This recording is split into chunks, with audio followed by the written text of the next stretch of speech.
Bonjour, bonsoir, ça dépend de l'heure que vous nous suivez. Que Dieu vous bénisse abondamment. Alors, nous continuons avec nos enseignements.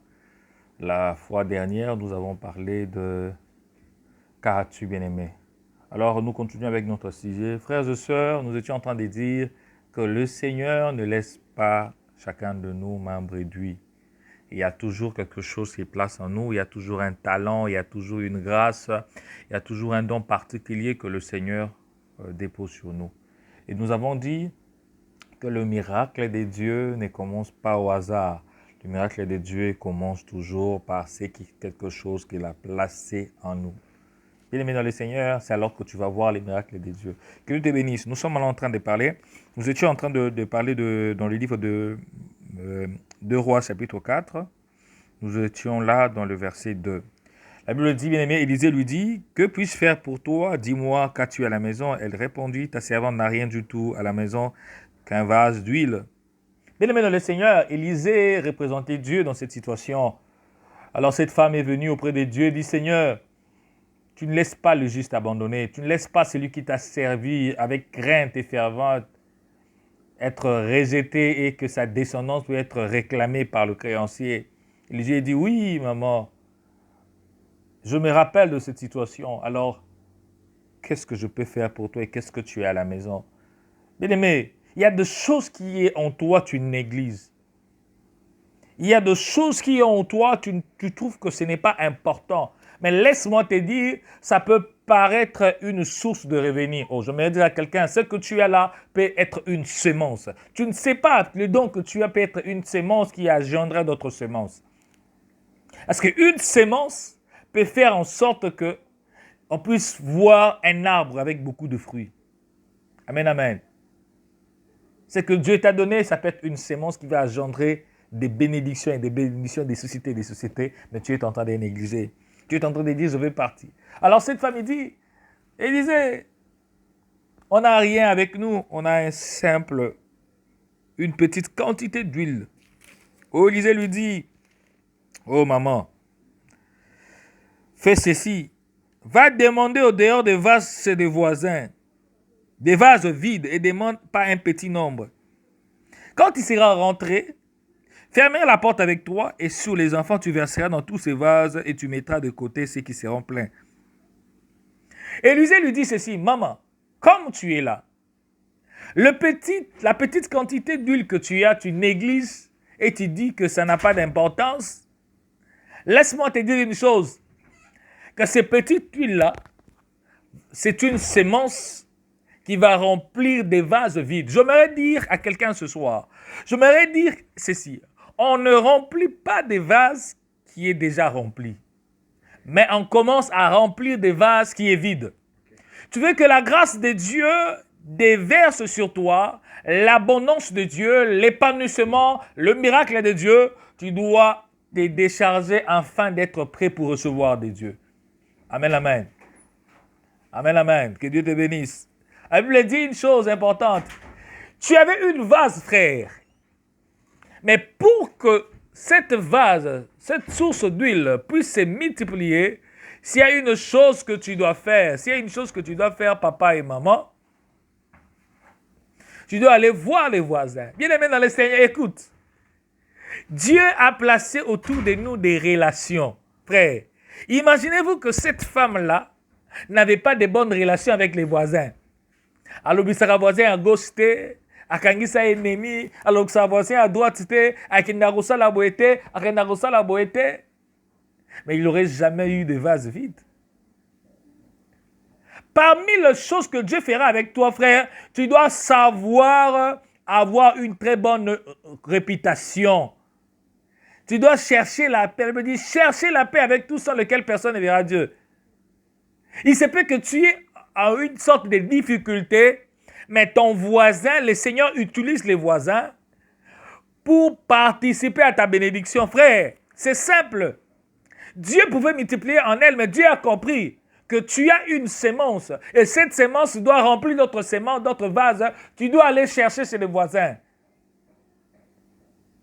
Dieu peut ouvrir le ciel et envoyer l'argent dans la vie parce qu'Élisée a fait des miracles exceptionnels. Mais Dieu a compris qu'une bénédiction commence par toi et ta bénédiction permettra à ce que les autres aussi soient influencés. J'aimerais dire à quelqu'un ce matin, la petite vase que tu as permettra à ce que les vases de ton voisin soient remplis. Il y a des choses qui sommeillent en toi qui permettra à ce que ta nature, l'atmosphère, ton entourage puissent bénéficier de ta bénédiction.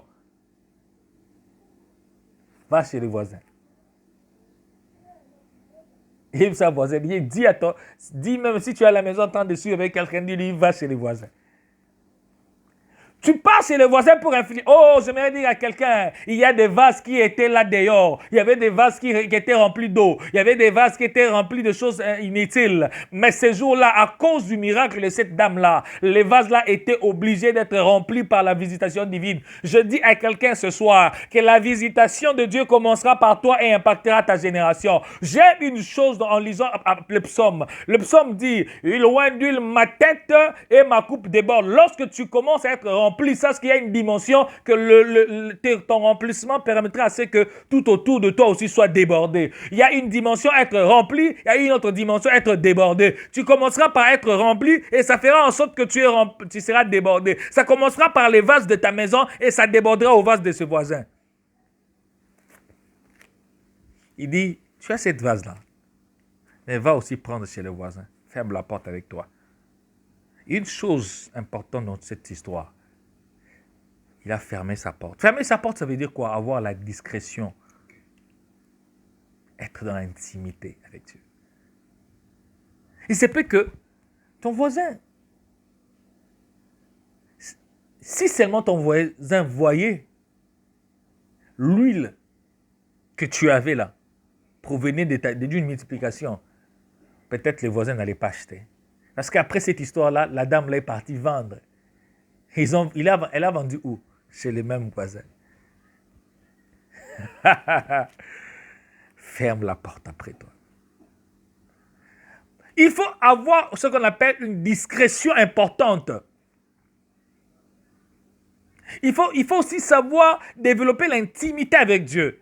Elle a fermé la porte, elle est qu'avec ses enfants et ils sont en train de vivre le miracle de Dieu. Mes frères et sœurs, les voisins viendront chez toi lorsqu'ils vont trouver que tu es capable à produire quelque chose. Alors qu'ils viendront donner leur vase afin que tu remplisses de l'huile et tu vas leur vendre aussi l'huile que tu auras là. Mais il faut avoir beaucoup plus la discrétion. Amen, amen. On risque de te dire que, moutana simbakis, moutana salaboué, moutana salaboué. Il a tout mangote, il en a multiplié. C'était important qu'elle ferme sa porte. Parce que les gens ne comprendront pas peut-être la bénédiction que le Seigneur fera dans ta vie. Ils risquent d'être très mal interprétés. Alors c'est pourquoi, ferme la porte avec toi. Vois ce que le Seigneur fera avec toi. Et à travers cela, le monde sera sauvé à travers toi. Amen, amen. Amen, amen. Que Dieu vous bénisse. Je le dis, elle ferma sa porte et était en train de remplir l'huile. La Bible dit jusqu'au dernier vase. Et lorsqu'elle demanda à son fils, « Fils, donne-moi du vase », son fils a répondu, « Maman, il n'y en a plus. » Et la Bible dit, et l'huile s'arrêta. Bien-aimé, Dieu est la seule personne qui va chercher à résoudre tout type de problème dans ta vie. Je me rappelle, s'il y avait d'autres types de vases, l'huile n'allait jamais s'arrêter. Parce que l'huile que le Seigneur a déposée en toi aura la capacité à remplir des milliers de vases sans s'arrêter. Mais l'huile est arrêtée au dernier vase. C'est pour dire que si tu n'as plus de vase, l'huile de Dieu ne remplira pas. Il faut être une personne qui est déjà très bien préparée afin de remplir les autres. Amen, amen. Je veux dire, l'huile s'arrêta quand? Au dernier vase. Dieu n'arrêtera pas à remplir ta vie. Dieu n'arrêtera pas à faire le miracle dans ta vie aussi longtemps que tu seras encore vide. Si tu es vide, il va toujours te remplir. Que Dieu vous bénisse abondamment. Ciao.